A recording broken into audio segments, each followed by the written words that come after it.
Hello student, कैसे हो आप लोग।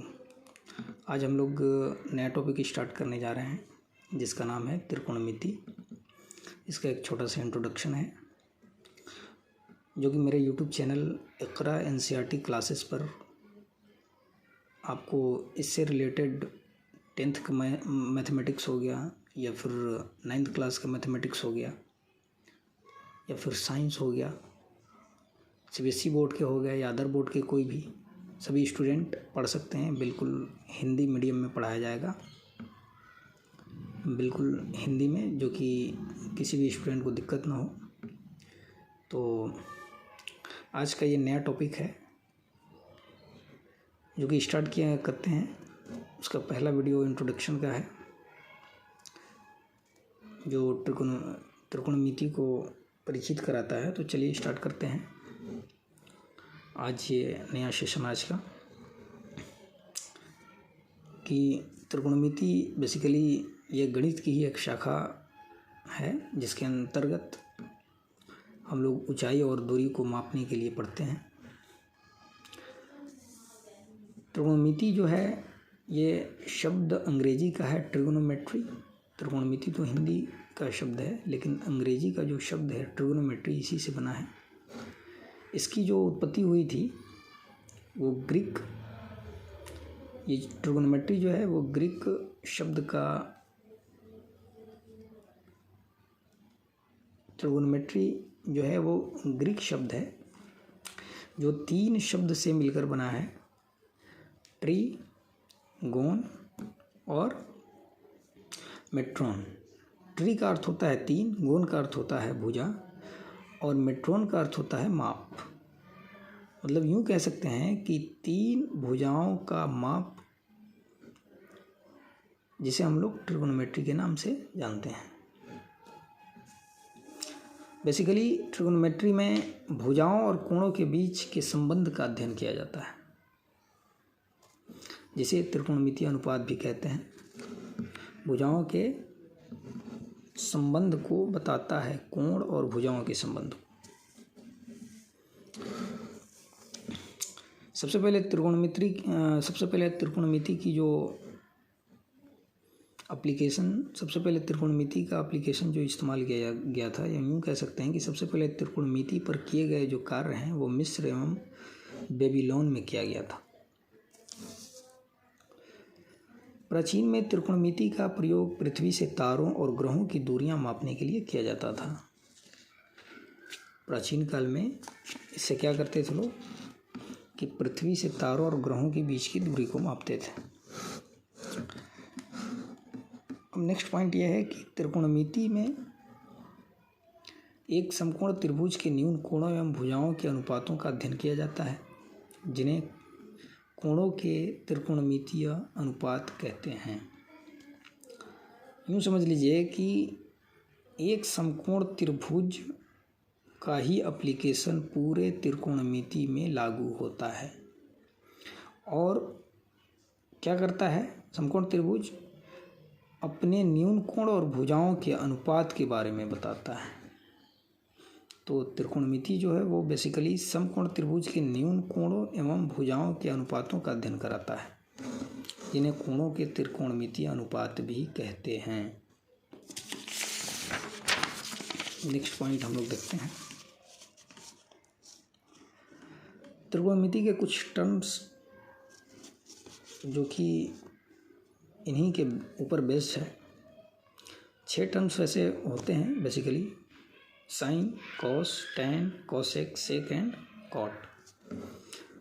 इन्हीं के नाम से हम लोग जानते हैं और इन्हीं के ऊपर, इन्हीं के हेल्प से, इन्हीं की मदद से ट्रिगोनोमेट्री का जो है क्वेश्चन वगैरह बनता है। सबसे पहले इसमें साइन है। साइन शब्द का अर्थ जो है आर्यभट्ट की पुस्तक आर्यभट्टियम से मिलता है, जो शब्द साइनस से लिया गया है जिसका अर्थ होता है वक्र। 1581 से 1626 में खगोलीय अंग्रेजी प्रोफेसर एडमंड गुंटर से सबसे पहले संक्षिप्त संकेत साइन का प्रयोग किया गया था। 1581 से 1526 में खगोलीय अंग्रेजी प्रोफेसर थे एडमंड गुंटर, जो कि सबसे पहले क्या किए थे, साइन का प्रयोग किए थे संक्षिप्त रूप में। 1674 ईस्वी में सर जोनास मूरे, नाम याद रखिएगा, अंग्रेज गणितज्ञ थे सर जोनास मूरे, जो कि 1674 ईस्वी में कॉस का संक्षिप्त प्रयोग किए थे। संक्षिप्त संकेत किसका दिए थे, तो कह सकते हैं कि 1674 में अंग्रेजी गणितज्ञ सर जोनास मूरे ने सबसे पहले संक्षिप्त संकेत कॉस का प्रयोग किया था, जो शब्द कोसाइनस से लिया गया था, जिसे एडमंड गुंटर के साथ शामिल किया गया था। अगला पॉइंट यह है कि त्रिकोणमिति में पाइथागोरस प्रमेय का भी प्रयोग किया जाता है। पाइथागोरस प्रमेय क्या होता है, वो हम लोग ज्योमेट्री जब पढ़ेंगे तो उसमें पढ़ेंगे कि पाइथागोरस क्या है, एप्लीकेशन उसमें पढ़ना है। वैसे आपको ट्रिगोनोमेट्री में भी पाइथागोरस पढ़ने को मिलेगा, तो घबराने की बात नहीं है, आराम से धीरे धीरे सब कुछ हम लोग सीखेंगे। अब देखिए, ये है समकोण त्रिभुज। सबसे पहले त्रिभुज, 3 भुजाओं से घिरे क्षेत्र को त्रिभुज कहते हैं। कोण के दृष्टि से त्रिभुज 3 प्रकार के होते हैं, न्यून कोण, समकोण और अधिक कोण। तो त्रिकोणमिति में जो हमें कोण पढ़ना है, या फिर त्रिकोणमिति में जो हमें त्रिभुज पढ़ना है, वो है समकोण त्रिभुज। त्रिकोणमिति में हमें क्या पढ़ना है, ये समकोण त्रिभुज। समकोण त्रिभुज क्या होता है, वैसा त्रिभुज जिसका कोई एक कोण 90 डिग्री हो। क्या हो, कोई एक कोण 90 डिग्री का हो, उसे समकोण त्रिभुज कहते हैं। समकोण त्रिभुज में एक कोण 90 डिग्री, बाकी 2 कोण क्या होते हैं, न्यून कोण कहलाते हैं। एक समकोण 2 न्यून कोण मिलके क्या होता है, एक समकोण बनाता है। अब जैसा कि हम लोग कह सकते हैं, एंगल ABC क्या हो जाएगा, 90 डिग्री। 90 डिग्री का मतलब समकोण, तो एंगल ABC क्या हो गया हमारा, समकोण। ये ABC में जो B है बीच वाला, उसी को एंगल माना जाता है, तो लिख सकते हैं एंगल B बराबर 90 डिग्री, यानी ये समकोण है। एंगल BAC बराबर हो जाएगा एंगल BCA के, एंगल BAC बराबर हो जाएगा एंगल BCA के, और ये दोनों क्या हैं, न्यून कोण है। दोनों क्या हैं, न्यून कोण है। अब एक चीज़ और समझ लेते हैं कि त्रिभुज के तीनों कोणों का योग क्या होता है, 180 डिग्री। तो हम लोग लिख सकते हैं angle A plus angle B plus angle C बराबर क्या लिख सकते हैं, 180 डिग्री।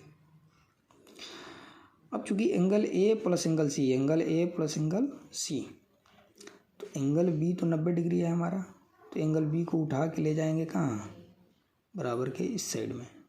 तो हम लोग लिख सकते हैं angle A plus angle C, तो यहाँ लिख सकते हैं angle A plus angle C बराबर 180 डिग्री पहले था, यहाँ ज्यों का त्यों रहेगा, और B को हमने उठा के ले गया यहाँ, तो ये प्लस में था, चूँकि प्लस B था, तो यहाँ आके हो गया -B। अब हम लोग लिख सकते हैं angle A plus angle C, angle A plus angle C बराबर क्या हो जाएगा, 180 डिग्री माइनस एंगल B बराबर हमारा कितना है, 90 डिग्री। 90 डिग्री लिख दिया, 180 माइनस 90, तो angle A plus angle C बराबर कितना हो गया, 90 डिग्री। मतलब कहने का कि angle A plus angle C दोनों न्यून कोण है, और दोनों का योग किसके बराबर होता है, 90 डिग्री के। यानी angle A plus angle C बराबर हो गया 90 डिग्री।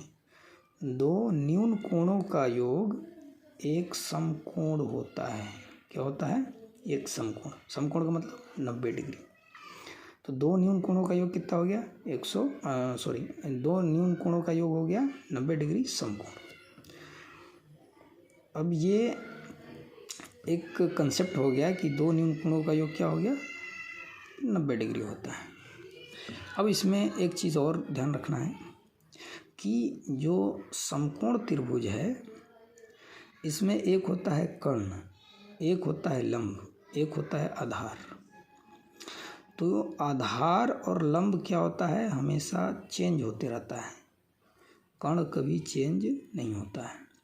तो ये जो पाइथागोरस थ्योरम है या पाइथागोरस प्रमेय की बात करें तो पाइथागोरस प्रमेय क्या कहता है कि कण का स्क्वायर यानी ये जो कण भुजा है यानी AC जो भुजा है, कण का स्क्वायर ये आधार के स्क्वायर और लंब के स्क्वायर के योग के बराबर होता है।